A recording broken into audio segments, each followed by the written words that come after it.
Hey, it's Conrad Thompson, and you're listening to Something to Wrestle with John Layfield. John, what's going on, man? How are you? How long am I still going to get that question mark? I mean, I don't know if Brother Love's ever coming back.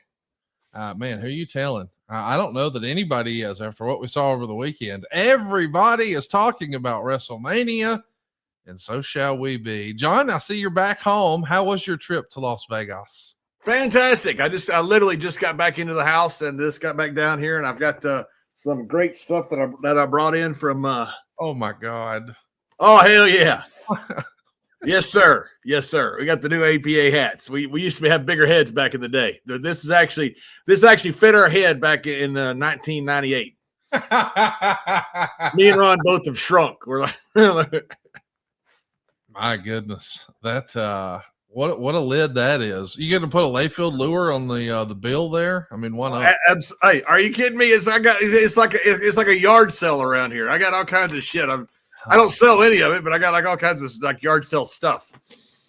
Well, if we want something sold, we could get it in front of WWE because they sold everything else this weekend. My goodness, you talk about monetization. I think WWE reached total utilization when it comes to monetization. I saw things I'd never seen sold before in wrestling, like every freaking turnbuckle. I mean, listen, as a capitalist, as an entrepreneur, as a sales guy, I was really impressed. It feels like WWE found a way to squeeze every nickel out of WrestleMania weekend. You know, what was your experience that you saw? It felt like this was, as far as the record books go, a record-breaking WrestleMania in a lot of ways. What was your takeaway?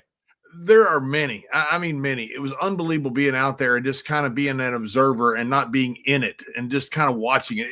There's, if you go to the Super Bowl, and I've been blessed to go to a couple Super Bowls, and they don't have like 8 other football games that people go to. They don't have Fan Fest, or at least like what I see out there. They did when I went to them. It was, I don't know, 10 or 15 years ago. It's the last ones I went to was when Brady did not get the undefeated season against Eli Manning. So whatever the years that was, but there wasn't 10 football games. I went and worked for Fourth Rope, West Side Gun, who love those guys. They treat guys fantastic.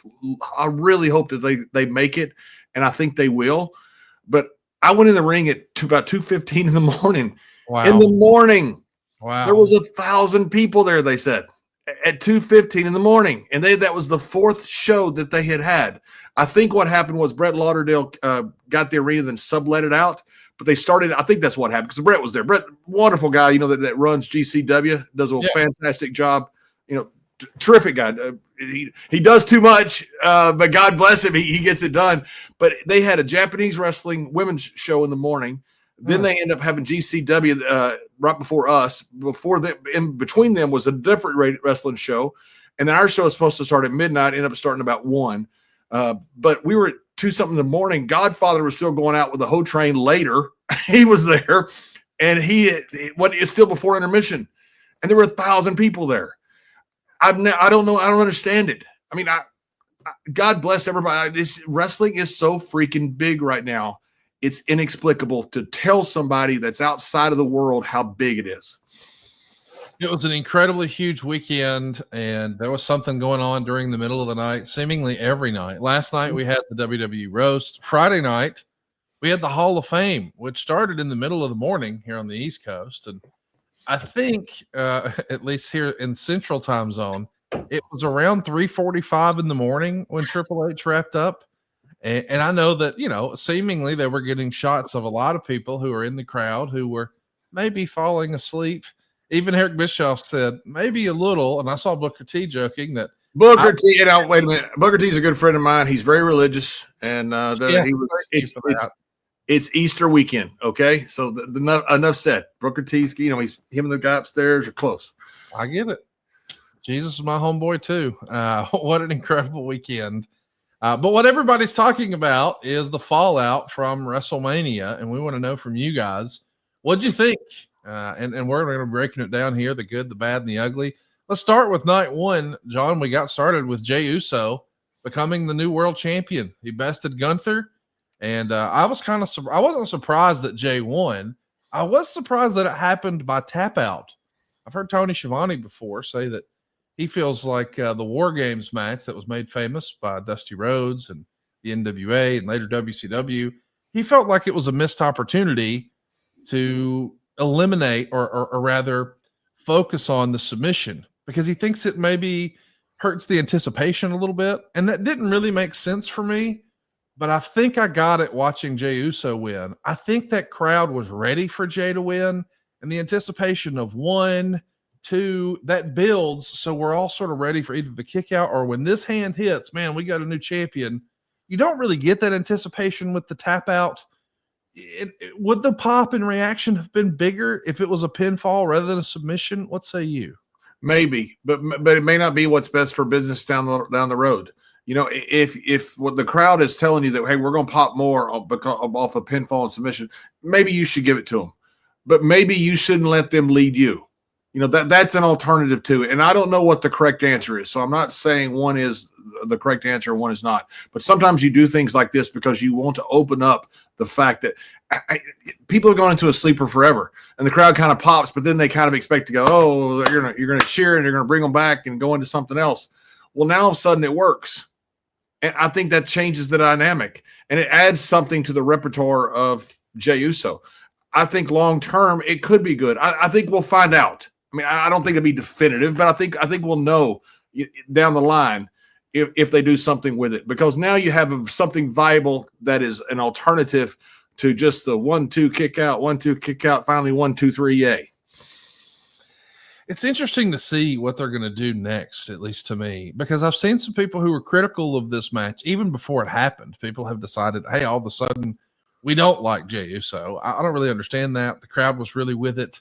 But I guess the next question is, if you were booking, would you go right back to rematches with Gunther and Jey Uso, or is it time for both guys to move on? And if that's the answer, what might that look like if it were up to you?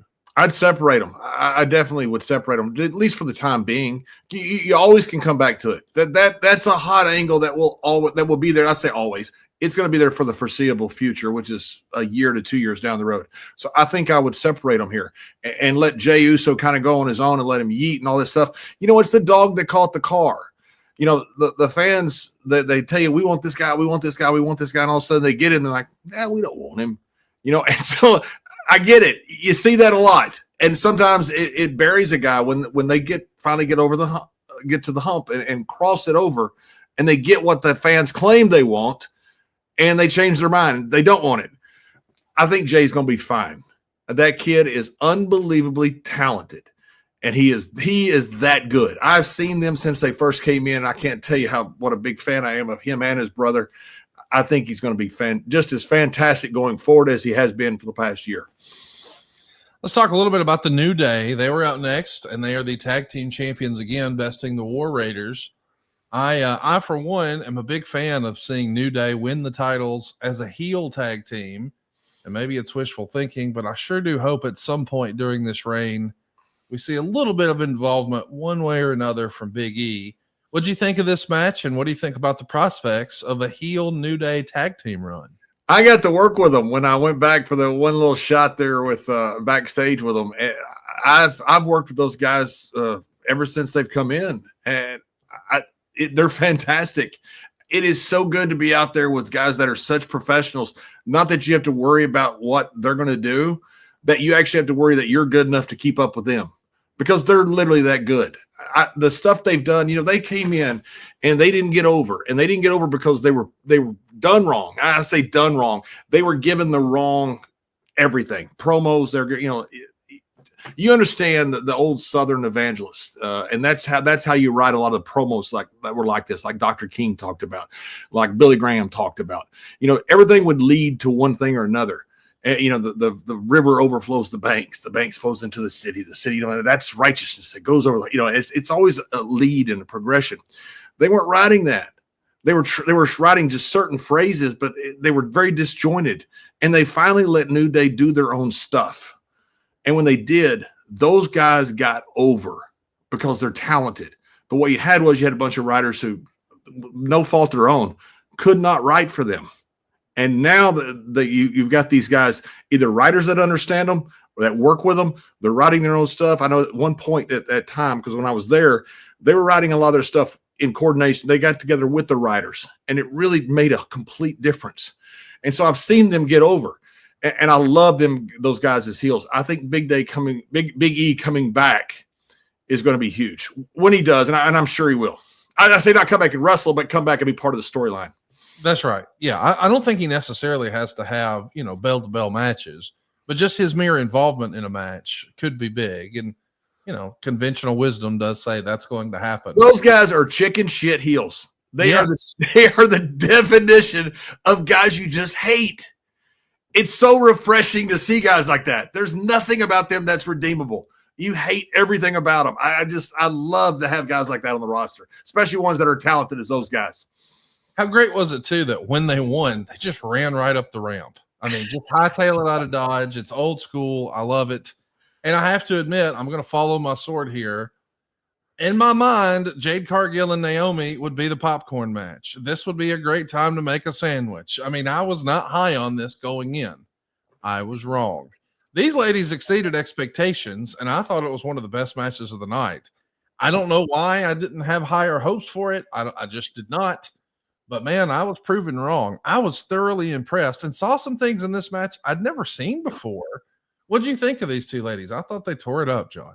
I thought they absolutely tore it up. And I've kind of come to a realization after watching WrestleMania about how the business has transformed as compared to how it was during our day. It's kind of become more crystallized in my mind about how they use agents so much more. And it's different. It's not that one is working and one is not working. It's Ricky Steamboat and Savage having number system for their matches back 40 years ago. They did it too. And it was a great match. It doesn't matter how you get there. What matters is what you deliver.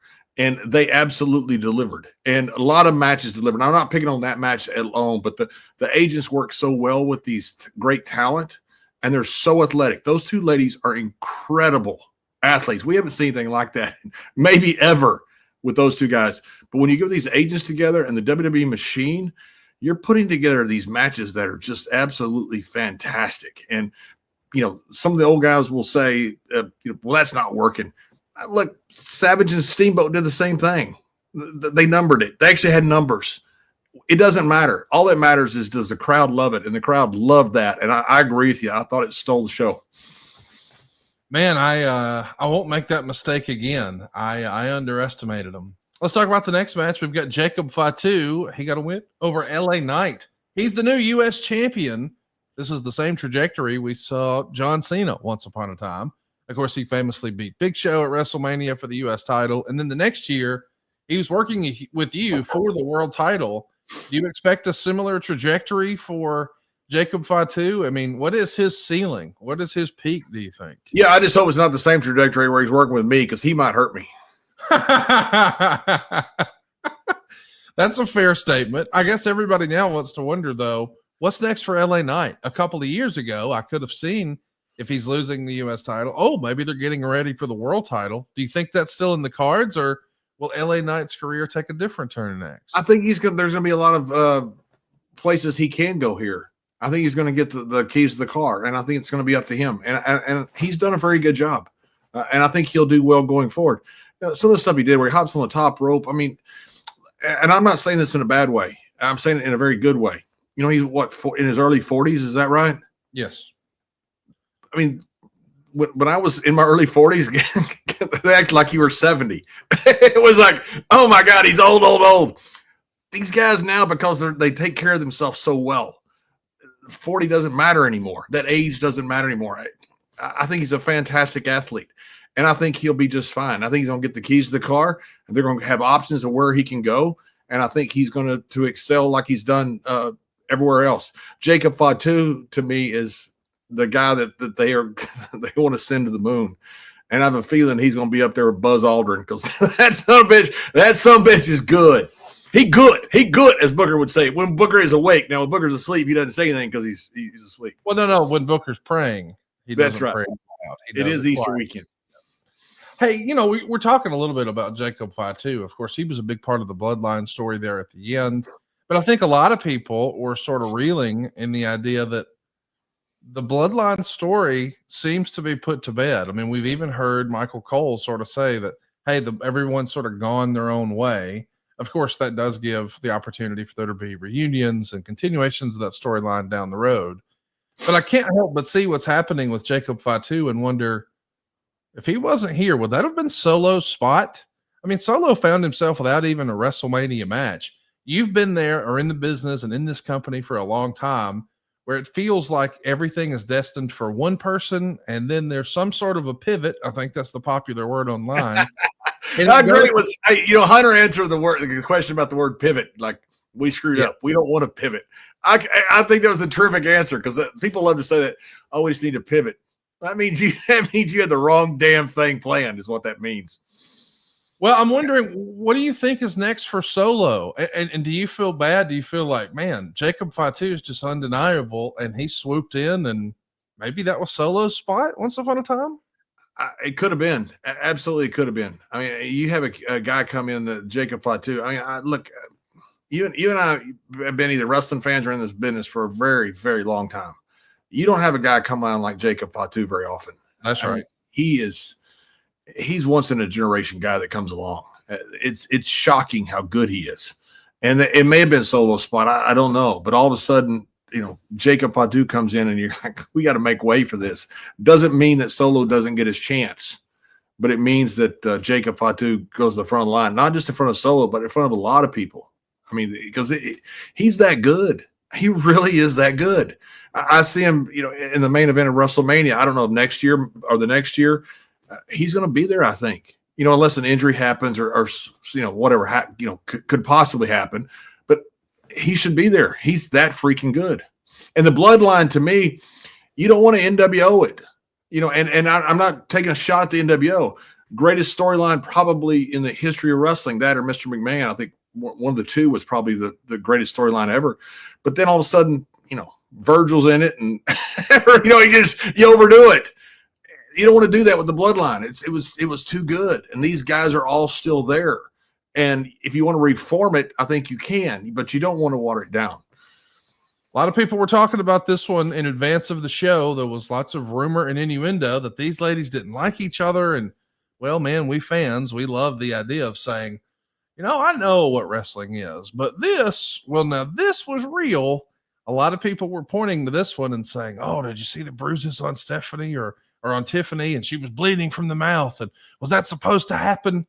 Well, whatever you want to call it, Tiffany Stratton is your new women's champion. She retains with a big win over Charlotte Flair. Of course, I guess Charlotte had sort of poked the bear in this regard and saying, hey, he didn't really win it. It was a cash in.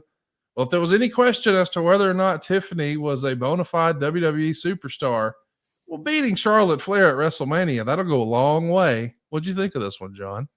I thought what you said is all true. And I thought when you become a champion, sometimes you got to walk through hell to become a true champion that's more than just somebody that's holding the title. And that's a big difference. A champion that kind of starts to transcend the sport, to transcend the genre. You look at it, Brett and Steve, that match they had, that was about Steve going through hell. And once Steve got through that, it wasn't just about, double turn. It was about showing that Steve could hang with a guy as good as Bret Hart. That's very important. Triple H talking about Mick Foley in the Hall of Fame. That's about the aristocrat Hunter, the blue blood, showing that he can hang with this hardcore legend. You got to have matches like this. I thought the same thing when I had John Cena in the I Quit match. That was the importance of that match. That match was more important than WrestleMania putting the title on him, showing that he could walk through hell. Tiffany had to show that she could walk through hell against a Flair, one of the greatest of all time. And she's, you talk about the Mount Rushmore of women, Charlotte's on everybody's Mount Rushmore, but she walked through hell. And because of that, now she can hold up that title. It completely changed the way people will view her as a champion, because no longer is she the one that cashed in. She's the one that walked through hell with the legend and came out the other side with the title. That was a very important match. It was a big match to make her and solidify her. And I'm seeing some comments even live here saying that, oh, Tiffany wound up with a chipped tooth. That's not the case. She had blood in her teeth, so that's what you believe made it a chipped tooth. But I saw some people who said, no, she chipped the tooth during the match, and it was fixed by the time the post-match press conference happened. Yeah, because they have a dentist in the back. I know Kane was in town, but I don't think he was doing dental repair. But there is a wrestling dentist out there. But we'll move on. We should mention the next match is one. But hey, Conrad, first, people still love blurring the line. Yes, they do. People still love it. Now, I get all this, and I've seen the comments. People are talking about the kayfabe and non-kayfabe. I don't give a shit about any of that. People still love blurring the line and wanting to know that there could be an element of danger, that there might be some personal animosity. There's always that. It doesn't mean you're not discussing stuff. I don't care about none of that. They're drawing enormous crowds. They're doing something right, but people still love the intrigue of, hey, that milk bottle trick by Houdini. He could die, couldn't he? You don't know for sure, and that's cool. Super fun match, and the main event is what everybody was talking about on night one. I saw people describing the three-way dance with Seth Rollins and Paul Heyman and CM Punk and Roman Reigns as cinema. And I thought it was an interesting lesson. I even suggested when I sort of talked about this with Jeff Jarrett a couple of days ago, it feels like the later in the card or the higher up the card you go, the more you're going to slow down because they took their time telling this story. And I thought that was what was so fascinating about it is, a lot of times, the modern style of wrestling requires a lot of speed. I mean, it is nonstop, and that is the world we live in. But in the main event, they made every little thing count, including Paul Heyman turning once on we felt like he was turning on Roman Reigns to side with CM Punk. And then we find out, well, that's not the total plan. He left with Seth Rollins. What a finish. I'm hoping that we get some sort of answers tonight on Monday Night Raw. We didn't hear from anybody at the post-WrestleMania press conference. What do you think of this main event? It was a big deal for CM Punk. They let him come out last. They had the appropriate video package. It felt like a major happening. It felt like a major event. And there wasn't even a world title on the line. What do you think of this main event from night one? Yeah, it reminds me so much of, guys talking about Johnny Valentine or Lou Thez, how Lou Thez would walk through the building, through the box office so that fans would see him. He'd walk through in a really nice suit and people go, oh my God, that's the world champion. You'd feel that. Johnny Valentine was the same way. There are certain people that would walk in and you just felt like, oh geez, that's the freaking world champion. They walked out in this match like they were the main event of WrestleMania, that like they belong there, and they did. When you're over like that, you can start slower. You can do things that you can't do when you're on the third match, not because you physically can't do it, but because your presence isn't enough. They have so much equity in themselves from 20 years in the business of huge matches that they could walk out and do that. And not many other people could do it. And I thought it was incredibly well done. I thought the whole thing was great. And shout out to Blue Meanie, by the way, who were on last week. And he's the one that first said, what if Paul Heyman goes with Seth Rollins? Yeah, I think we did a poll, and I think most people could predict and call that it was going to be Seth Rollins. But I think a lot of people assumed that, considering Seth had used the same phrasing that we had heard John Cena and The Rock use, best for business, that may be where it was headed. We'll see where it goes from here. I kind of felt like it was the only logical place for Paul Heyman to go because it's hard for me to imagine him being a babyface mouthpiece. It feels like you want Paul Heyman, and he would almost be miscast as a babyface. You want him to be a heel. And clearly at this point, Roman and CM Punk are darlings in WWE fan bases. So Seth Rollins is the only logical answer in that. Would you have done it differently, or do you think they made the right call? Nope. I thought we talked about it the past week that Seth Rollins was the right choice. I thought that was the way. That was 100% the way I would go. I thought it made the most sense. Paul Heyman, I think, is a separate issue.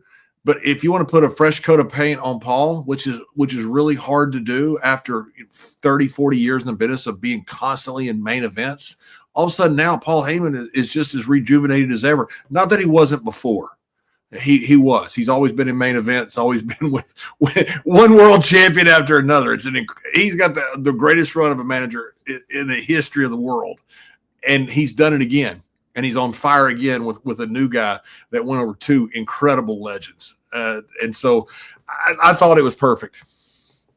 Speaking of legends, we saw some sad news on Friday night. It looks like Rey Mysterio was injured on SmackDown, and he was unable to compete against El Grande Americano. And instead, Rey Fénix stepped up to the plate. And to my surprise, whoever this masked man El Grande Americano is, he picked up the win. And I even saw some speculation, and I don't know this. I don't think his identity has been revealed, but I saw some people suggesting that whoever's under this hood could be potentially doing a Mr. America type gimmick. Like we saw once upon a time, Hulk Hogan paraded around under a hood, but we knew it was Hulk Hogan. Do you think that was Vince McMahon under the hood and he really was at WrestleMania, John? I wouldn't put it past him. Yeah. Not at all. I would not put it past him at all. He found a way in, and you knew he would. You knew he would not go quietly into the night. I don't think there's much doubt that could have been and probably was Vince McMahon. Of course, the big news, in all seriousness, with regard to Lucha Libre was the idea that WWE has acquired AAA. And listen, when you first started showing up south of the border, this was the speculation that you were Hunter's low-key talent scout.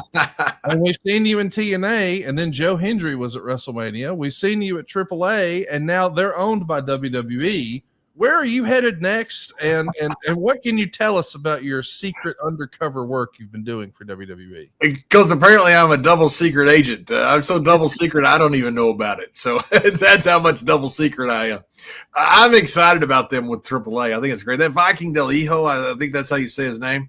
I watched him have a match down there with the Del Rio. That kid is freaking amazing. They're getting some talent, man. This is unbelievable. And I always thought that WWE should have done this maybe back in the day, where you acquire a territory like Mexico that is completely different, that wants their own culture and wants their own heritage and wants their own history, but wants to be a part also. Not where you WWE it, where you buy Georgia Championship Wrestling and you turn it into WWE South, but where you buy it and you have a WWE influx into it, but you leave the culture and heritage the same with Lucha Libre. I think it's a fantastic partnership. Dorian has done an incredible job down there. Conan is a terrific booker, and I'm very excited about it. And I've said a couple times that I think Del Rio is the best wrestler in the world. And I know people took me to task on that, but look, I've watched him, and it's my opinion, but that guy draws interest like no one I've seen down there. He's better than he's ever been. And it's really amazing what he's doing down there. Let's talk about night 2 of WrestleMania. We started off with the 3-way dance for the women's title. Io Sky retains. She beats Rhea Ripley and Bianca Belair in the process. I saw CM Punk in advance of WrestleMania weekend actually advocating that this should have actually been the main event. Rhea's never had a WrestleMania main event. And he said, when will Io Sky be in this position again? I think at the time, people sort of thought, I can't imagine that being the main event. With the benefit of hindsight, it might have actually been one of the best matches of the night, maybe the best match of the night. The ladies tore it up again, John. Yeah, if I'm on last, I'm glad they're on first. Yes. Because I don't want them on 6th and me on 7th, because they stole the freaking show. And how big for Io Sky? I had Rhea win it. I thought they would probably put the title on her, but everything's about her. Terrific. And the match was absolutely blown away fantastic. You got to love stuff like this. And you got to love the future that we're going to get, because we realize what we have. And I don't know. I'm sure WWE knew what they had. Okay, I'm not saying that. I'm talking about we as fans. I'm a fan like everybody else. We have this, and now we got a future that we're like, God Almighty, I want to see this again, because that was that good. We saw over the weekend fans who work on cagematch.net. I say work on because you have to register in order to be able to vote and rank matches and things like that. On the entire weekend, between both nights, the 3-way dance from the women on night 2 was the highest rated match amongst fans. And I don't think I would have pegged that ahead of time. But man, they stole it. Shout out to the ladies. 2 nights in a row, I feel like they maybe had the best match of the night. Yeah, it's just amazing. It's something that the business is so big now. But one of the reasons that you're drawing extra fans is because you have double the roster. But I say double the roster, not just the guys, you have the ladies. Back in the 90s, we had terrifically talented women, beautiful women. They weren't trained to wrestle. Tori Wilson and Stacy Keibler were terrific athletes. They could have been great wrestlers. They weren't trained for that. That wasn't what they wanted them for the role. Now you've got the women that are just as many as there are men, as it should be, and it should have been all along. And they're equal in every respect and better. When they're better, they're better. There's no glass ceiling anymore. So when the women excel, it's okay. They beat the guys. Good for them. If the guys win this time, good for them. You actually have given a level playing field. And because of that, I think that's really added to the appeal of wrestling. You see it in MMA. You're seeing it in other sports. We're just behind the curve. The society was behind the curve. And it's catching up, which is a good thing. And you realize how talented these women are, which, we knew all along. They just didn't have the role that was able to show that. We got to mention the next match on the show was one that, again, I thought, I don't know if fans are really going to be with this, but I thought it delivered. I'm talking about Drew McIntyre and Damian Priest. In an alternate universe, this one could have been for the world title that Jey Uso and Gunther were fighting for. We did this as a Sin City street fight. They went 13 minutes and 54 seconds. I thought Damian Priest may have actually needed the win more, but that's not the way they went. Drew McIntyre is the man besting Damian Priest. Were you shocked with the finish? And what do you think is next for both guys here, John? I wasn't. I thought they'd go with Drew because you always need this raw bone heel, this badass heel that really wants to be just a tough old guy. And that's what Drew McIntyre is. He really is a tough old guy. He's a big guy, and he plays the character so well. You need a guy like that. You need a menacing, big heel. And I think that's what you got with Drew. So it made perfect sense to me that the finish. Let's talk a little bit about the four-way that I think caught everybody off guard. I'm talking about Dominic Mysterio becoming the Intercontinental Champion, beating Braun Breaker, Finn Balor, and Penta in the process. They went 10.5 minutes. Dominic Mysterio was your call going into this. You thought the move was make him the champ and let him be a chicken shit heel and never defend it. I loved it when you laid it out. What I did not anticipate is that he might get the biggest pop of the night. The place exploded for him. And this is a place that not that long ago, anytime he lifted the microphone to his mouth, they just bombed him with boos. That's not what happened this weekend. What'd you think? Were you surprised that he got the big baby face reaction winning the No, absolutely not. No, fans are just showing their appreciation. Fans, I don't think fans care. It's hard to get real heat. I think Dominic does get real heat. But at some point, the fans are like, man, he has entertained me. He's made me boo him. He has made me get so freaking mad. I love that guy. And that's what I felt it was. I thought it was just an appreciation of everything he's done. I mean, he has been such a good heel. Just one of the best heels I've seen in decades. And throughout this whole thing, I think the fans looked at it and go, man, that was the right choice. We're going to hate him tomorrow, but he's our guy today. And I felt like that's what it was. I feel like they're going to boo him tomorrow. They may cheer him. It may go for a while where you cheer. Who cares? I'm with Kevin Nash on this. I think you need just pure heels, which is what I was, but you also need attraction heels, which the NWO was, which the Freebirds were, which the Roman Reigns is. I mean, those guys headline WrestleMania just as much as the pure heels, and the pure heels usually don't stay around that long. I prefer to be a pure heel, but the attraction heel, I'm with Kevin on this one. If they're all feel a certain way about you, whatever that is, they hate you, they love you, but everybody has an opinion, that's pretty good. And I think Dominic may be moving into that role. It's interesting to see what they're going to do from here. I couldn't help but notice, as we predicted, they did pin Finn Balor. Maybe that has some Judgment Day connective tissue for Dom. Maybe that's what's next. But they were careful not to have Braun Breaker take the pin or the new shiny object in WWE, Penta. You know, a lot of people are suspecting that, just like we talked about Jacob Fatu maybe being in the main events in the years to come. I think they think Braun Breaker may be cut from that same cloth. Would you look for Braun to have some rematches, or is it time for him to go his separate way and move up? Nope, I would not put Dom back with Dominic or any of those guys. I think they've got higher aspirations. Talking about for the world title picture, for the main event picture, and I think that's where they want. That's why they want to head in that direction. You know, Finn Balor. Listen, buddy, you're too good. Yeah. That's why they beat you, because they know that you can get beat and it doesn't hurt you. And the other guys they're not in that boat. You know, Finn Balor is that good. He looks great. He's a great worker.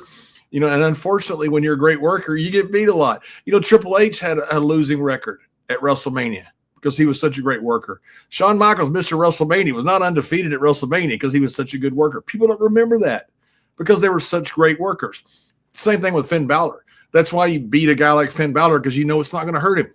And as crazy as that sounds, it's because he's that good. And I think you're taking Braun to try to go to a different level with Braun. And I think you're elevating everybody in that match. You're elevating Dominic to a different level. You're elevating Penta, I believe, after this, and Braun. And Finn is to me, was the one guy they thought they knew that was the mechanic that could get it done. So let's talk about the next match here, because this is one that I know you're going to be interested in. We sort of teased it a moment ago. You've been in and around TNA enough to know Joe Hendry's game. I don't think a lot of people suspected that he would be the person to answer Randy Orton's open challenge. It was Randy's 20th anniversary. I had suggested in a pre-show with Jeff Jarrett, maybe it's going to be Sami Zayn. There was a lot of speculation that, hey, it could be Rusev. And nobody really knew what to expect, but Joe Hendry got the call as the TNA World Champion. Quite a reaction, quite a reception. We see he's sporting the merch. I'm sure that's going to fly off the shelves. But it only took 3 minutes and 10 seconds for Randy Orton to pin him. And I know that wrestling isn't what it once was. And, you know, we've sort of thrown out the old rule book. But the idea that you've got your world champion losing in 3 minutes like this, I don't know. What did you make of this? Also, but it's Randy Orton also. That's true. You know, this isn't a normal person. It's not a normal anything. You know, Randy may be the guy that ends up, you know, breaking Cena's record at 17. You know, he certainly could. Randy looks better now than he's ever looked after 20 years. I was glad it wasn't Nick Aldis, by the way. You know, I think Nick's got an incredible look. I said this last week. Nick looks like a 1932 NWA champion, which I consider a huge compliment. I mean, he just looks like an old throwback, you know, of what you think a world champion looks like. And I didn't want to see him come out there with people not knowing how good he can wrestle. You know, I know a lot of his fans know him, but a lot of WWE fans do not, as far as his wrestling background and how good he is. And so I was glad it wasn't Nick, because I'd like, if Nick does come back, I don't have no idea if he is or isn't. I'd like to see him in a different spot, and where he can showcase more and not be out there with a guy like Randy, who obviously they got huge plans for Randy, massive plans for Randy. So they're going somewhere with him. That's a bad spot to be in opposite Randy right there, because that's a lot about Randy. I thought Joe did well, and no caveat to it. I thought he did well, and he got his name out there, got all his stuff out here that he does that goes viral, and was a good little spot for him. You know, you said obviously they have big plans for Randy. I mean, I know you're not necessarily heading up creative over there, but would you think that means he may be working with Jey Uso or Jacob Fatu or Dominic Mysterio, or what is Randy going to do next from here, do you think? You're in a bind with Randy because he's that good. You've got to put him, in my opinion, almost in a world title picture. It's hard to put him in anything else. He's that good, and he looks so freaking good.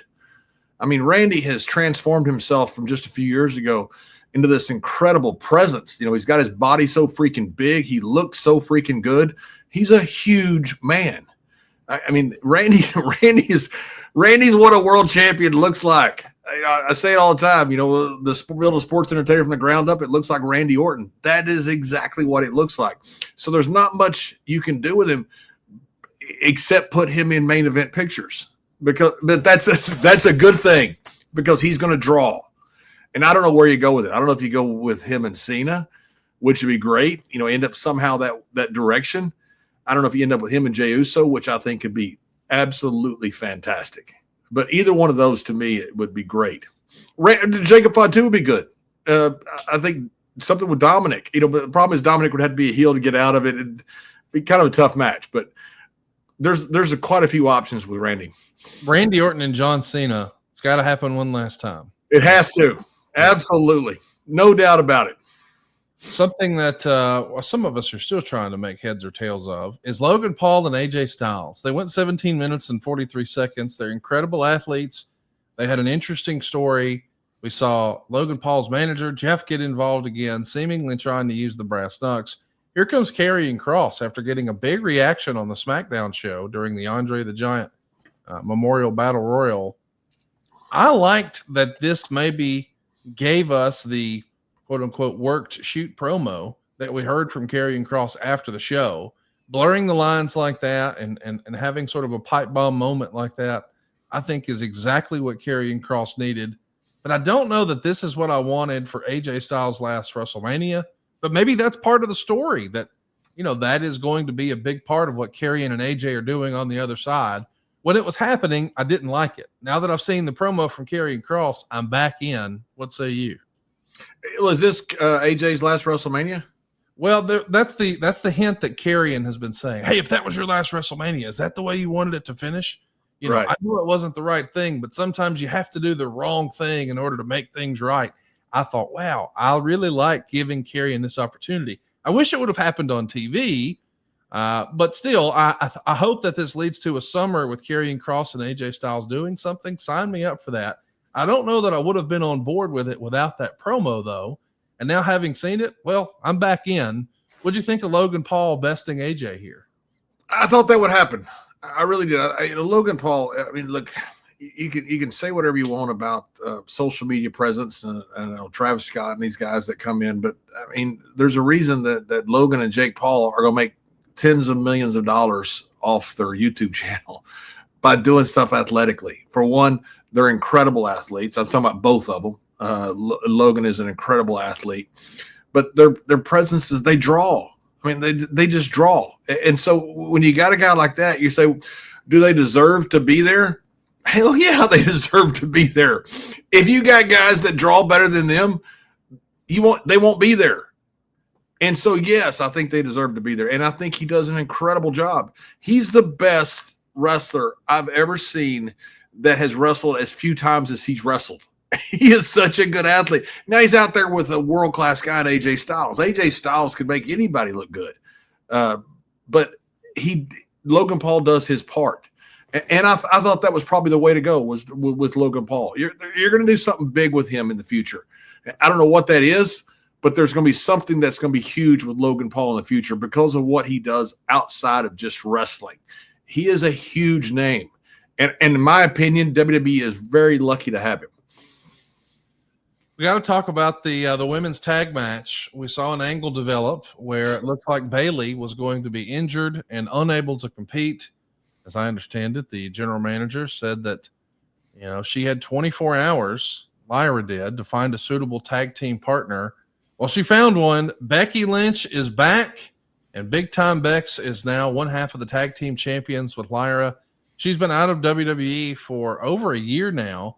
But she's back now and immediately back in the title situation. Of course, it's two-belt Lyra, I guess, as the Intercontinental Champion and the tag champ. I like Becky working in a tag capacity here. And what a big return. What a big surprise. But if I'm honest, I hate it for Bayley because I don't think Bayley's injured. And it's just one of those things, maybe like the Solo Jacob thing. Hey, we had plans, but this presented itself and we're going to go that direction. What'd you think of Becky's return and what's next for Bayley in all this? Bayley is one of those people, and we talk about these with a lot of different people. We talk about this with AJ Styles. We talk about this with Finn Balor. Dolph Ziggler we've talked about before was in the same boat. Bayley is so talented that she can do so much that she doesn't get hurt by a lot of this. And sometimes when that happens, it's almost this, I don't know, take advantage of, but you step aside because you know that you're going to be fine going down the road. Not that Becky Lynch isn't as well. But that's kind of, but when you're that good like Bayley and you have such a presence, it's almost very repetitive when you have these great stars that's can end up what happening to them at times. I think Bayley's going to be fine. She's incredibly talented. She is just fantastic. Everything she's done, when she was Hugga Bayley to when she was Heel Bayley, everything she's done has been great. And Becky Lynch is the same. I think it was a terrific return. And I thought with Bayley, she's going to be perfectly fine. I for one, am excited that Becky Lynch is back, but I think we both agree that the best gear of the weekend was Liv Morgan. Do you think you could have pulled off the Liv Morgan gear at the peak of your career, John? Not at any moment at all. No moment whatsoever. I remember when Jordan Grace and some other of the divas were down in Cabo or something, and they did some shoot from behind on a pool, and I said, why didn't the APA and the Dudleys do that? Probably because we'd have been arrested and people would have shot us. Yeah. Well, I think a lot of people wanted to shoot the TV when they saw the final curtain fall on night 2. People were not happy with John Cena beating Cody Rhodes to win the world title. I don't think it's necessarily the idea that John won the world title. It's maybe how it happened. I, for one, thought they did a pretty good job with this story. I know that, we've both been critical of the build at first, but I think they got there by the end. I love Cody's go home promo on SmackDown. I loved when they didn't do the bright, colorful entrance for John Cena, just all black and white letters. That was fantastic. They still got the merch plug. The camera followed him down from behind as he plugged the towel, and certainly he was dripping in John Cena gear, just not the neon Fruity Pebble stuff, all black like a bad guy should. And I thought he and Cody had a fine match. And then after the second ref bump, or maybe the first ref bump, we saw Travis Scott make his way to the ring, and it took for freaking ever. And I felt like it took more than a suspension of disbelief to imagine that Cody and John Cena just sat there. I think Travis maybe put them in a bad spot. And it feels like fans online, even though they understand that, hey, Travis has more Instagram followers than WWE. I mean, Travis had a doggone meal at McDonald's. He had like 11 billion streams on Spotify last year. There's no doubt this is an accomplished guy with a huge social media following. But I think wrestling fans would have liked for there to have been a larger emphasis on the historical significance of this being John Cena's last WrestleMania, him beating Ric Flair's record. Now he's a 17-time world champion. And I think a lot of people feel disappointed that The Rock wasn't there. It feels like this whole story revolved around The Rock, and he wasn't there. Fans are rightfully upset, I think. I've heard reports that there was booing nonstop, even after the cameras stopped. And fans even sort of waited around thinking, well, is something else going to happen? They were really expecting The Rock to be there. What'd you think of the main event and Travis Scott's involvement and maybe The Rock's lack of involvement? I think they all need to call a wambulance. Dial 911 is what they need to do. Look, Skandar Akbar used to always tell me we'd leave a spot show and people were mad and wanting to riot, and wanting to kill us for leaving the Von Erich boys down or whatever we did. We left them just like they love to be left. They're miserable. And sometimes that's what you do. If you're booking it like the fans want to book it, you're going to have a feel-good moment. Now, I'm not taking shots at the fans. I'm just telling you what my perspective of the business. And you're going to book this hot shot moment. You're going to have The Rock come down. You're going to have the glass break. You're going to have all this stuff happen. Everybody's going to go, oh, man. And all of a sudden, Cena's going to get that 17-time world champion. Everybody's going to stand up and cheer. And you're going, all right, man, that's fantastic. That's not episodic. That's a culmination. That's a final is what that is. That's a finale. It's tough to follow that. Instead, you do something where fans are pissed off. That's the wrestling business. And now they're going to I had a fan tell me one time, Killer Tim Brooks can't wrestle at all. I hate that guy. I said, would you pay to see Stan Hansen come in to wrestle him? And he goes, oh my God, I'd pay double. I go, you're right. He can't work at all. Yes. That's, to me, how you leave the fans. And that's a hard thing to do. But that, in my opinion, is how they were trying to leave him. And I thought they did. And now, if you want to bring The Rock in, now if you want to put the bells and whistles, now it becomes different. You want to make Cena into a heel, not this celebrated 17-time world champion that's the greatest of all time and all the accolades that should go with him. You don't want that. You want people mad that this guy won. And that's what happened. So I thought that I thought the finish was actually pretty good. John Cena had a little fun afterwards at the post-match presser, saying that all the questions were for clickbait and in bad faith, and they needed to do better, and it was sloppy, lazy journalism. I thought it was fun. He says he's here to ruin wrestling, and tune in tonight to Monday Night Raw to hear how he's going to ruin wrestling. And I can only imagine that means that you're going to be back full-time working every match against the luchadors. I mean, what is the plan to ruin wrestling, John? I think it's awesome. I think it's awesome that Cena not only doesn't get out of character at all, he goes further. He doubles down on everything. Right when you think, okay, he's going to show a little bit and pull the curtain back, he doubles down. He is a smart, brilliant. I love John. You knew back then that this guy was something special. You had no idea he was this special, but he's doing an unbelievable job. I think you're going to draw incredible crowds. Not that you aren't now, to watch him, somebody try to take that title off him. Because I think people are going to get that fed up with him, which is incredible that you've had this great babyface run that people thought would never end. And now he's this great heel. This is something historic. It's going to be interesting to see where they go from here. You know, what's next for Cody and what's next for John Cena and maybe what's next for The Rock. I've seen a lot of criticism thrown around that, hey, if The Rock wants to be back, be back. But if he can't finish the storyline, and that's the thing, I don't think it's finished. I mean, I don't think it's finished until the end of the year. As long as they bring The Rock around at some point and we do get his involvement in the John Cena storyline before he retires, that's all this requires at this point, right? It didn't have to happen on Sunday night. No, of course not. Look, if fans booked The Walking Dead, they kill the governor in the first episode. Wow. He doesn't last 2 seasons because you want him dead. You go, hey, man, I'd rather just have him dead. I don't want that guy around for 2 seasons. Yeah, you had one of the biggest drawing shows of all time because that guy. You wanted him dead. You wanted him dead in a magnificent way, just like the Battle of the Bastards, Game of Thrones. You wanted him dead in a magnificent way. You don't show up when the fans want you to. You show up when you lead the fans, not them lead you. And, sometimes it's done right. Sometimes it's done wrong. But that's the way it works best. It always has. And I think that's what they're doing right now. Right or wrong, I think that's what they're doing. John Cena was on the Pat McAfee show this morning, and he says, I'm going to make wrestling start over. That championship is coming home with me. I will be the last undisputed WWE champion, period. So they're going to have to make a new title.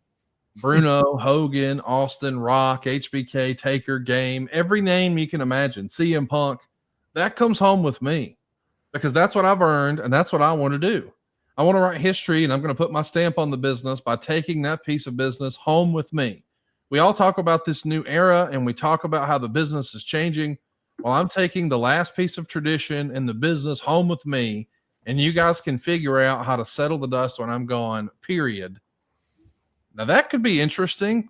Taking the belt home, I don't think a lot of people imagined that that's where this is going. We know that he's got a lot of Hollywood obligations, but sign me up for being really curious about John Cena's promo tonight. Yeah, and that's why, Conrad, when we talk about what happened last night, well, I think it's fine. I don't know what they have planned, but they have something planned. I mean, you've got some incredibly smart guys here. You got Triple H, who's I think is doing a wonderful job, and John Cena, who I think just as brilliant. You've got and Bruce Pritchard up there. You've got some guys that are really smart guys figuring out the angle of the last several decades. I mean, this is something that you can't replicate this. You can't replicate a career of a 16-time world champion winning his 17th world championship, and for the first time since he won that first championship, turning heel. You can't replicate that. You can't build that over a 6-month period. You can't build that out of people coming into NXT and saying, okay, we're gonna make this guy into that. That happens, and when it happens, it's something that's once in a generation or more. I think this is going to be an incredible run for WWE. There's not arenas big enough to hold the crowds that they could have for the matches that's going to come up with John Cena. Of course, we knew it was a joke and it was tongue in cheek, but it made me laugh. Did you see where people were saying online, Tony Khan has the potential to do the funniest thing ever? And they posted a Photoshop picture of Ric Flair wearing the AEW title. I don't know why, but it made me laugh out loud. The idea that, oh yeah, we'll show you. I didn't see that. That's wonderful. That's actually fantastic. Hey, so let's hit some questions. We want to give a shout out to Efren, who's a part of our live studio audience here, and he says, "Sorry for the delay, but I heard great things about you treating ad-free shows members extra well at WrestleCon. Kudos. How was your WrestleCon experience, John? Did you have fun?" We had a great time. I mean, absolutely great time. I was right by Rick and Scott Steiner, right by the Hardy Boys. Who, by the way, if you guys never seen the Hardy Boys at a WrestleCon, you got to see these guys draw crowds that you wouldn't believe, and they are so wonderful with the fans. They'll stay there and sign every autograph. It doesn't matter if they're 2 hours past the signing time.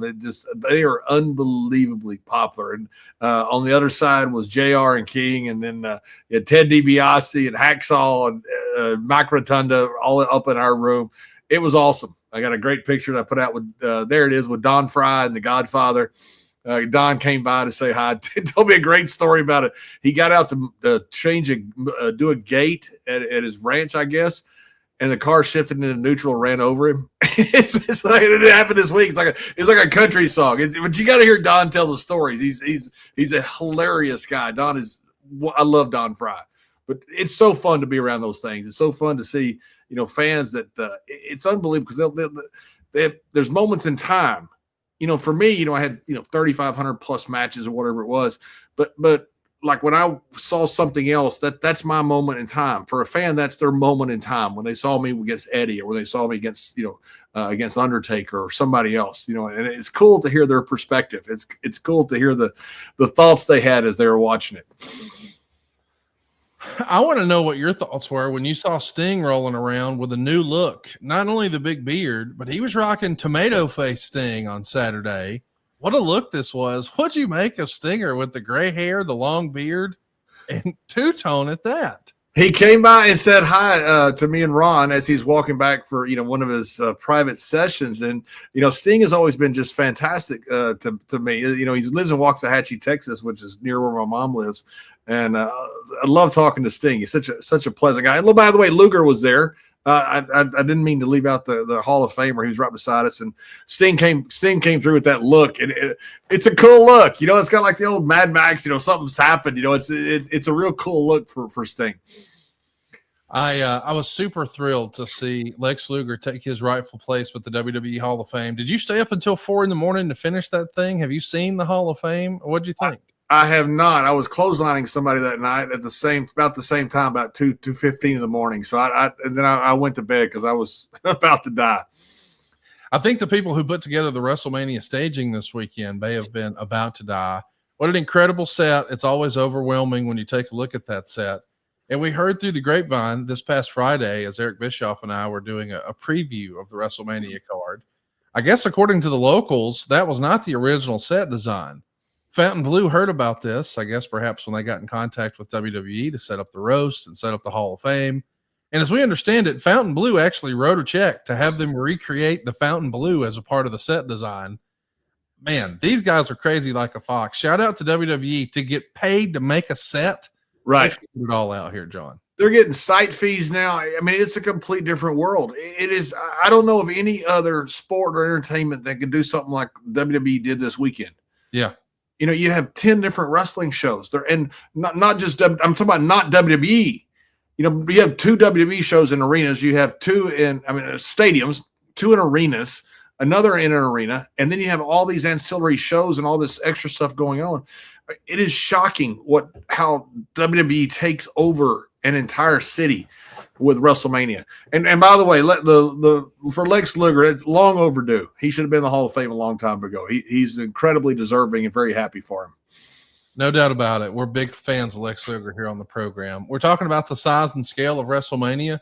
Well, the reports came out last week that the economic impact, which is the sort of thing that they use to sort of parade around and say, see, here's why we can justify giving WWE all the billboards and all the convention centers and the stadium and $5 million just to show up in Las Vegas. $215 million in economic impact for the Las Vegas area. Over 180,000 fans that it brought to town. It's unbelievable. Conrad, I took the monorail from we were staying at Westgate where the WrestleCon was, and I took it to MGM just because I wanted to get something to eat. And just kind of see the Vegas a little bit. Everywhere I stopped, it was nothing but wrestling fans. They've got their title belts with them. They got their WWE shirts on. They got their WWE hats on. It is shocking. Every single place you went were WWE fans. It is what I came into in the WWE in '95 to now. It's hard to believe what it has become. I'd love to see them done. I'd love to see it done in Tokyo. I'd love to see it done, in Berlin or Adelaide or Sydney or somewhere. I'd love to see WrestleMania done overseas because I think it'd be even bigger. I got to tell you, one of my favorite things over the weekend, and I know I'm an asshole, but it made me laugh. WWE announced on night one that they had a complete sellout, 61,467 fans. And then, of course, they went out and announced on Sunday night that they had 63,000 fans. I don't know how it was sold out with a couple thousand more people, but they figured it out. And it's 124,693 fans between both days. It was a major opportunity for WWE, a home run for WWE, a home run for Las Vegas. But when you announce the first night that it's sold out, and you announce on the second night that there's magically another 2,000 seats, it tickled me to no end. It's wrestling. It's always wrestling. It always will be. They're putting a massive amount of people in the stands, but it's always sold out. It's always in a record. It's crazy. You would love to see the actual numbers because you don't know. it's wrestling, and not only wrestling, it's entertainment. Yes, everybody does it. It's not just, you can't blame WWE for this. I mean, this is something that Roy Jones Jr. and those guys. There was a claims that they manufactured a few people, even though they were selling out. They were counting, I think, maybe some popcorn vendors a few times. I mean, perhaps even the president of the United States, he's rounded up every now and again about attendance for some of his events. That's right. We talked about all the people who were in the crowd, but there's been one super fan that wrestling fans have paid attention to for a long time. Everyone listening to this will know who I'm talking about. The quote unquote green shirt guy. And I saw lots of people posting online all these different conspiracy theories. Because on Saturday night, he was seated inside the guardrail near the timekeeper. And then on Sunday, he got to walk down the ramp at WrestleMania with the announcers.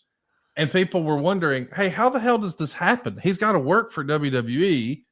And I don't know, what's out there and what's not. But the rumor and innuendo is that he paid for the right to do that well into the six figures, John. And man, if that's all it takes, I got an idea. We should do that every week. If I ran a wrestling company and you want to pay $100,000 to sit inside the guardrail and come down the aisle, we'll see your ass tonight, right? Absolutely. They had seats up on the stage. Yes. I mean, they're selling everything. There they are. It's unbelievable.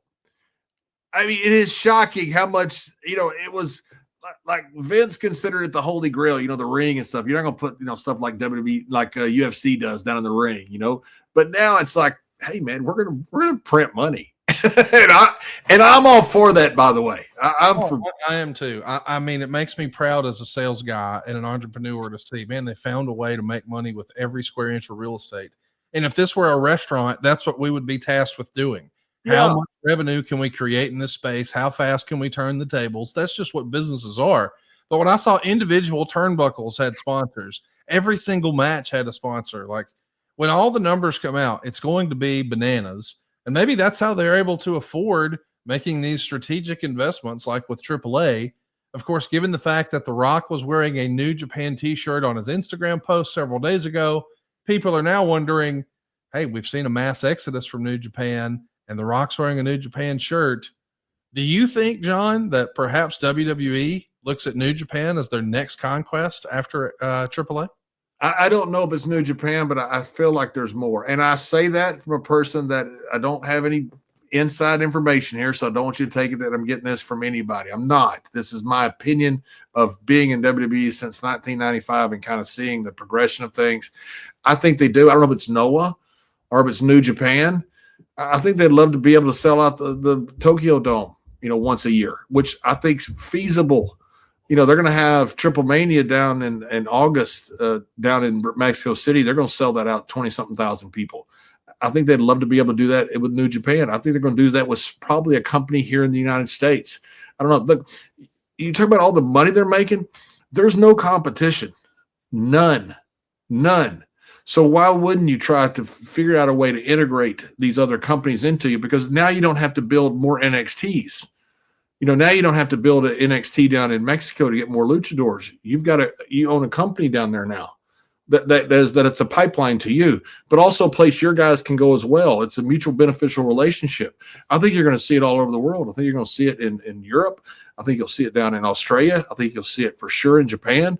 And I think you'll probably see one here in the United States, that you're going to see these WWE now have partners, either acquisitions or partners that's a little more formal than what they've got. That way they have their own pipeline made for them. They have their own, for lack of a better term, minor league system, because they're not that's AAA compared to them. I don't care how good they are. I don't care how good these other companies are. It's not WWE. So you've got something to have talent being built without you having to do it yourself.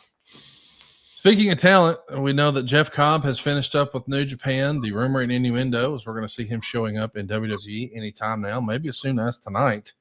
Naito is also going to be leaving New Japan. He's been one of their top heels and top stars for a long, long time. Josh Alexander has officially arrived in AEW. He made his debut in a tournament and lost his very first match to Hangman Adam Page. But this is a guy that you got to see up close in TNA. I felt like he was one of the hidden treasures of wrestling for the last several years, and people who didn't see his title run in TNA really missed out. What'd you think of your time with Josh Alexander, and how do you see him fitting in his new home? I was blown away by Josh. Everything he did. I saw him have some matches out there where guys that he worked with, they had no idea that he was just putting them in holes, putting them in moves. He is a freaking ring general. He is so good at what he does. I wish he'd gone to WWE. I'm biased toward WWE. He's going to be great wherever he is. I think Speedball Bailey, that kid is fantastic. It's those two. I thought to me were just so diamonds in the rough. They were that good. Josh Alexander to me he's one of the best. He's one of the best wrestlers in the world. I mean, as far as just being able to put a match together, he can do absolutely anything with anybody. I'm blown away by that guy. I wish he'd gone to WWE just because, I'm a little more biased and I would get to see him more because that's what I watch more, because that's where most of my friends are, not AEW, because I don't know as many people down there. No, I get that. Well, listen, we know that AEW is going to be teaming up with CMLL for Grand Slam in Mexico. And we also know that AAA is now going to be doing a joint show with WWE, the Worlds Collide event. I think it's interesting, the timing of these two. They're both happening in June. Both of the major organizations here in America now have partnerships south of the border. I just think that's great for wrestling, don't you? Great for wrestling, and it makes perfect sense. I mean, the Latino population in America, I think is actually undercounted. I think it's higher than what we think. I mean, you look at the economics of it. It makes perfect sense to have some type of lucha presence, because especially in the Southwest United States and South Texas, I mean, it's just, it is Mexico North. Texas used to be part of Mexico. And I think now you've got this incredible desire of people to still have what they have grown up to, their culture and their heritage. And they want to see this. They want to see something that's more toward them. And I think it makes perfect sense. They want to see the WWE, but then when they see the WWE, they actually consider it different, because they consider that more of that's WWE. They still want to see their wrestling, yes. Which I think that's where you see these partnerships that come into focus. In 2020, in Los Angeles County, there was a Hispanic population just in Los Angeles County of 4.8 million. So great spot if you're going to run a AAA, USA, WWE joint show. I couldn't draw it up any better than Los Angeles. I once had a match there that was about 99.9% Hispanic that was rooting for Eddie Guerrero. Let's talk about the I don't know if there's anything to it or not, but I know that what everyone was talking about in the shadows of WrestleMania Night 2 was the Travis Scott involvement, which we touched on, but also I think it was inevitable. It had to happen eventually. Stone Cold had a mishap with a four-wheeler. And it's funny because as I saw him zipping around the ring, I said to myself, man, I'm glad he drives those professionally, because I would not have, because I know he does that as a hobby on the side, and I guess he's done quite well. But I thought, man, I would not have any confidence that I could actually make those revolutions. And it's about as I'm saying that out loud, bam, he nails the guardrail. We hope no one was injured, but we certainly saw Nick Khan make an impromptu appearance at WrestleMania to go chat with the lady who fell down, I guess. I mean, listen, it's live TV. There's no doubt that nothing was intentional. You hate when you see something like this happens, and you hope no one was hurt. But does that mean that's the end of Stone Cold riding a four-wheeler around the ring? Because that's going to suck. I hope not. You know, he had one mishap and 1,000 different times that he drove stuff in there. He drove Zambonis. He drove trucks. He's driven everything. He's driven monster trucks over cars. I mean, Steve has a pretty good track record. You know, and when you work without a safety net and when you're doing it live, I mean, inevitably, you don't want it to happen, but something's going to happen. You know it is. You just know that something's going to happen eventually. You hope it doesn't, and unfortunately it did. But Steve's track record is pretty remarkable for all the things that he's driven in his lifetime that he hadn't run over anything else. No doubt about it. I was really impressed that, as you said, he's driven everything, and this is the first time we've seen anything happen. I hope she's okay, and I hope the silliness continues. Guy W. Johns says, whether accidental contact made or freaked out, people act like they know what's in that lady's mind. Austin was kind and broke character twice to check on her, JBL. I see why you're quick to block people. Yeah, I mean, listen, I don't think it's fair that people are dunking on Austin. I mean, it all comes back to the intent. The dude clearly did not intend to do that. Who wants to do that? Like, that's totally. Yeah, Steve got up there at Gorilla and he goes, you know what I want to do? I want to drive around the ring 3/4 away, then I want to hit a lady. I mean, I imagine he's in the back watching a monitor in a Gorilla and says, hey, Bruce, you see that girl out there? I'm going to go knock the fuck out of her. Watch this. But that didn't happen, guys. That's a total accident. Damnation. The last thing he wanted, the last possible thing he wanted to do. And, but that's what happens. I mean, and unfortunately, when you have a live show like this, it's the appeal of what we do, because you know that something can go wrong and you don't want it to, but invariably it's live TV. Things have always gone wrong and you don't want it to happen. You don't want anybody to get hurt. And you certainly don't want a fan to get hurt, but it's unfortunately it's the nature of the beast. We're live here with with JBL here, and we are doing double time to get to these questions. So if you've got some questions, hit them right now. Matt Fisher says, can I hire you to attend my wedding and do the dance you did to Teddy Long's theme? My fiance loves that. It's actually one of her favorite moments. Are you working weddings yet, John? Not yet, but I think I probably will. I saw Teddy Long. He weighs 23 pounds now. Y'all, we're going to eventually just see 2 pair of sneakers on a cardio machine. That's what me and Ron believe. He's so into this freaking cardio. It's unbelievable. And he's got this wonderful dog now, Mr. Rufus, because me and Ron always called him Teddy Rufus Long. And he named his dog after what me and Ron used to call him, Mr. Rufus. He sends me videos all the time of his dog. It's a beautiful dog, by the way. But we're going to probably cup Teddy one day, just cup him right in the back of his peanut head. Bam! I love that.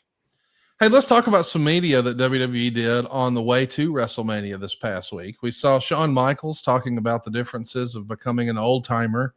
He says that these days you hear people talk about, oh, they don't slow down. Well, here's the exact quote. Old timers like me often talk about these kids don't sell anything like we did. But at the same time, I remember people saying that to me. This is generational. I think you have to change with the times. Football, basketball, baseball, they all need to be faster than they once were to keep an audience entertained and locked in. Our business is no different. What do you make of that quote there, John? 100% agree. They said this, people said that about Harley Race when he came in, and he was just one of these kids that flipped and flopped. They literally said that about Harley Race. And one of the toughest guys in the history of this business said that about Jim Londo, said it about Gus Sonnenberg. They said it about so many guys that came through. And they're going to ruin the business because all they want to do is just fly around and nobody buys it anyway. And the business has just gotten bigger and bigger and bigger. It occurred to me watching WrestleMania that fans want something different now. I think they still like the old work style, and you see that with Roman Reigns and CM Punk. I mean, they're the main event. They're drawing huge crowds, but they want to see that fast action, and I think that's where agents have come in to be. And I think that's why some of these matches are so absolutely fantastic. And I'm not being sarcastic when I say that. They're incredible. They put this stuff together, and they have these agents. They have the camera angles right. They have drone shots. I mean, it's just it's a different world. And because of what they have with the machine that's put around this talent, you have these incredible matches. Now, is it something that I would want to do? I don't think I could do it. I'm not athletic enough to do it. But my style was different, and was it something that I like better than our old style? Of course not. I like what we did, but that's because I did it. And they're drawing huge crowds now, and people are very entertained. And I think it's absolutely fantastic. And I'm not one of these old guys who say, "Oh, they shouldn't be doing that shit." Let me tell you something. What they're getting paid, I should have done all that shit. By the way, since we've been recording, it's come out that Jeremy Borash, who's a longtime personal friends of Dorian and his family, the Roll Dons, he's going to be involved in the creative side on behalf of WWE. I thought that was interesting. I mean, Jeremy Borash has been one of the unsung heroes for a long, long time for NXT. I guess you might even say he was one of Triple H's right-hand guys. And knowing that he already has an existing relationship with Dorian, that feels like a no-brainer to sort of bridge who's been helpful behind the scenes with NXT and with AAA. Borash is the right guy, is he not? I think he is, yes. And it's going to be a good integration. That integration is going to be tough, because, I've wrestled down in Mexico for, since the early 90s. And it's a different style. And they want that different style. They want what they have grown up with. They want some of the stuff coming from America, but America wants some of the stuff coming from Japan too. But that doesn't mean that we want that just the Japanese style.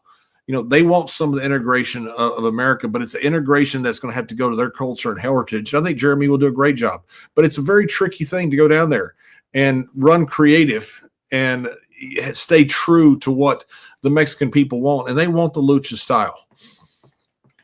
We got to talk a little bit about the other news that was getting everybody hot and bothered last week. Triple H was on Andrew Schultz's podcast and had a quote that got everybody hot and bothered.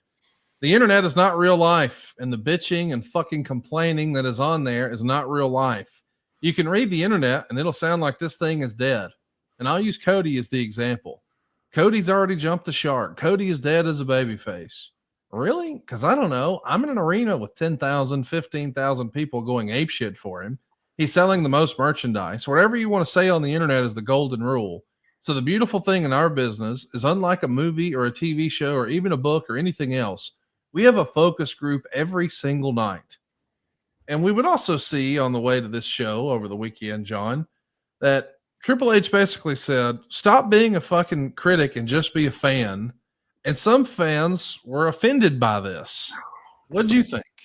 Oh, I completely agree. And, we had when social media first came out, we had a social media part of our program, creative. It wasn't creative, it was more production meeting. But creative was involved in the production meeting that we do on Mondays and Tuesdays. Because it was different then, because Vince would rewrite the show again on Mondays and Tuesdays. So we go over creative, and I remember they're sitting there and they've got the social media, and they said, "Oh, when this person comes out, I won't say who it is. Well, I will. It was Neville. When Neville came out, the social media jumped." And I said, well, okay, what are we talking about? They said, well, it doubles. And I said, well, how much is double? And it was like 7,000 to 15,000 mentions is what it was at the time, something like that, which is, that's your barometer at the time. That's huge. He was getting double what everybody else was getting when he came out, because he could do all these magnificent things. And I said, well, now, wait a minute. Is that 15,000 people that are doing mentions, or is that 3,000 people that are mentioning it 5 times? And I said, and also, if our North American audience is 2 or 3 million people, does this extrapolate from 15,000 into some type of algebraic equation that makes it 700,000? Or could it literally be just 15,000 people out of 3 million? And they said, well, we don't know that. I said, so we're basing our creative not upon the fact that he gets incredible crowd reaction, which Neville did. He got all of that. He got every single bit of it.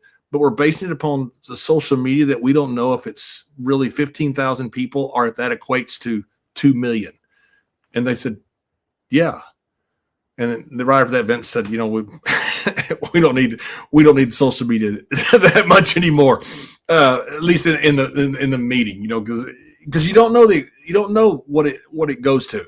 You don't know if 15,000 mentions equates to 2 million people, or if 15,000 mentions equates to 15,000 people, and 99% are not represented. Now, that 99% may completely agree with that 15,000 people, but you don't know that. And so people that want to book off of social media, I think that's the tail wagging the dog. Let's talk a little bit about another interview that we saw on the way to WrestleMania. Roman Reigns was interviewed by Vanity Fair, and they talked about a lot of things that I didn't expect for them to talk about, including his stance on the president. That's not for us to discuss. Who cares? I don't care what people's politics are. Entertain me, by God. But he says that his contract is up at the end of May next year. And after that, he's got a year or two max. After I finish the contract that I'm in, we probably got another year or two max. Then it's time to take on a less physical form of entertainment.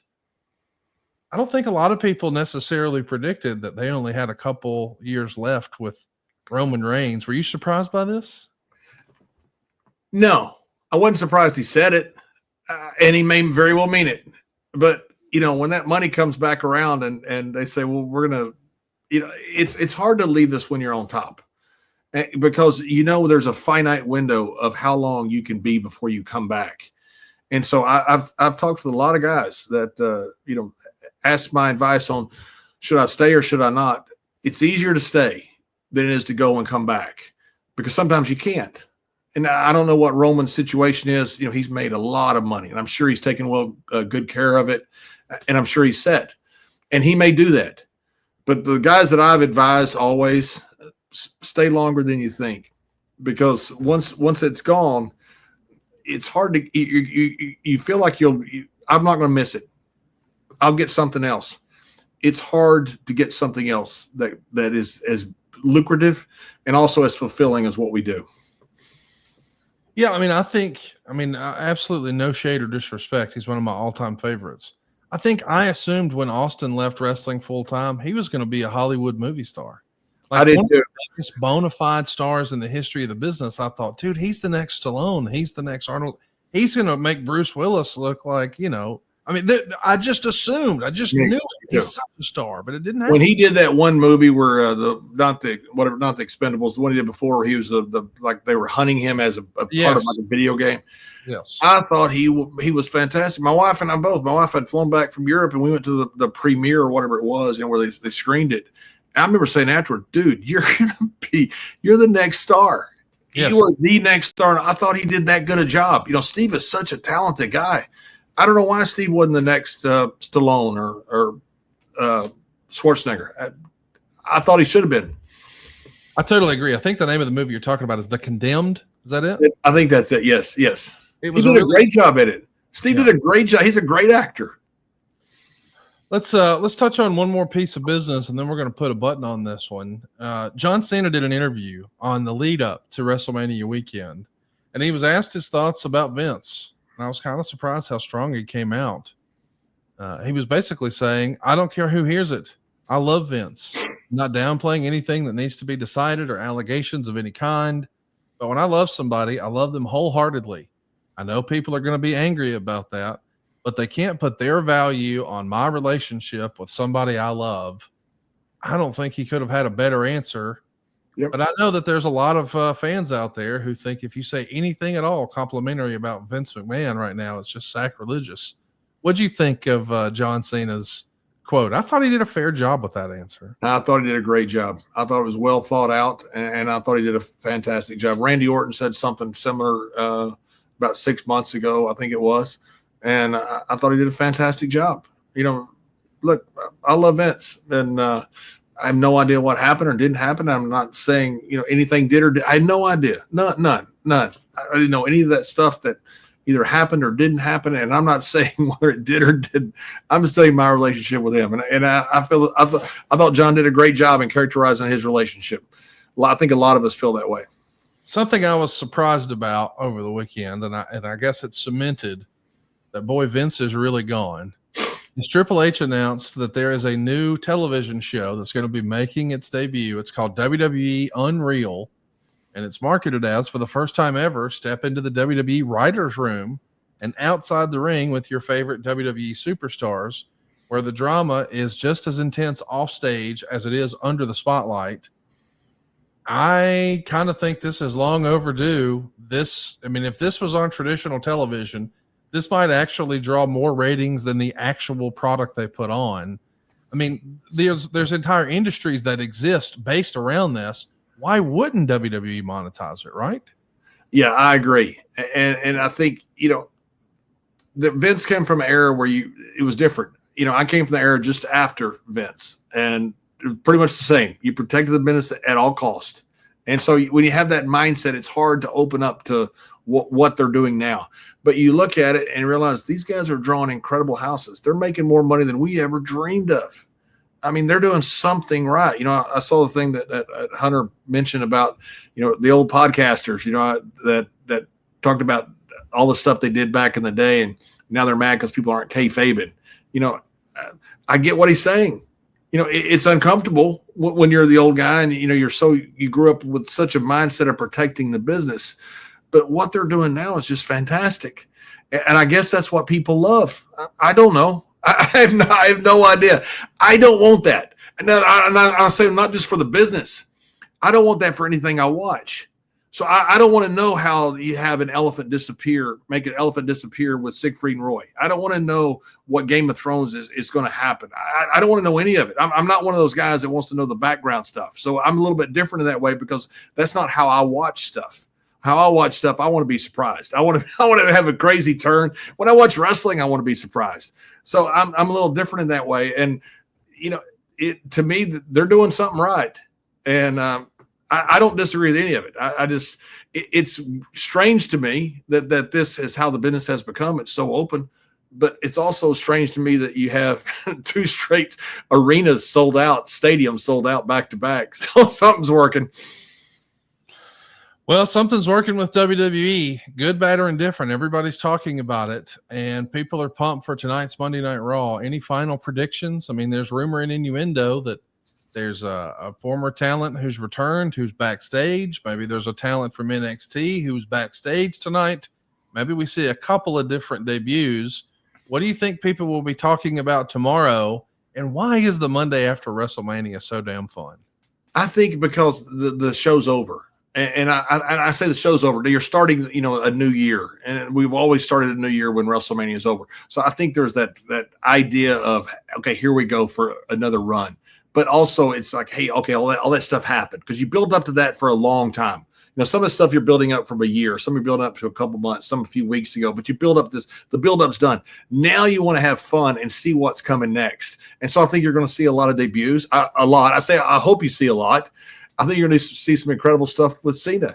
I thought what they did last night was when you leave people that want more or want something different, that can turn out very well.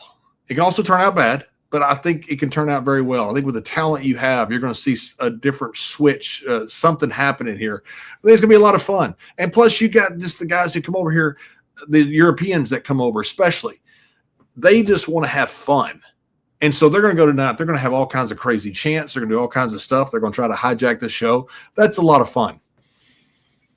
It's going to be a lot of fun tonight. It's the Monday after WrestleMania. We're all waiting with bated breath to see what they do tonight. We're going to wrap it up and let you guys go enjoy the show. But next week, we will be back to our regularly scheduled programming. Of course, our most recent 2 episodes were all about WrestleMania, but we're leaning back into nostalgia next week when we finally, thankfully, tell John stories about working with the man called Vader. That's coming your way next week here on the program. Go hit the subscribe button right now at somethingtowrestle.com. Be sure to turn on your notifications bell too, so the next time we're live like we were today, you'll be able to jump on and ask John a question. By the way, if you just can't get enough John, did you know he has another podcast? Yeah, just subbing for Bruce wasn't the original plan. He's been doing stories with Briscoe and Bradshaw for years. There's hundreds of episodes in the archives, and you can find them anywhere you enjoy podcasts, including Apple Podcasts, Spotify, and YouTube. Any final words today, John, before we put a button on this episode? No, it was so fun being out there at WrestleMania. It's so fun to be a part, but it's so fun to watch from the outside and just be a fan. It's so cool. You realize why you love this business. And we had Ted Arcidi on our podcast last week. Was first guy to bench press 700 pounds. He also had some matches with Big John Studd and stuff. I have a lot of fun with Mr. Briscoe, just talking with old guys and talking about the history of the business, because it's so fun. This business there's nothing like it. I think it's the greatest business in the world. And that's why I enjoy it and having so much fun talking about it. Stay tuned, boys and girls. We're going to have a lot of fun next week right here on Something to Wrestle with John Layfield.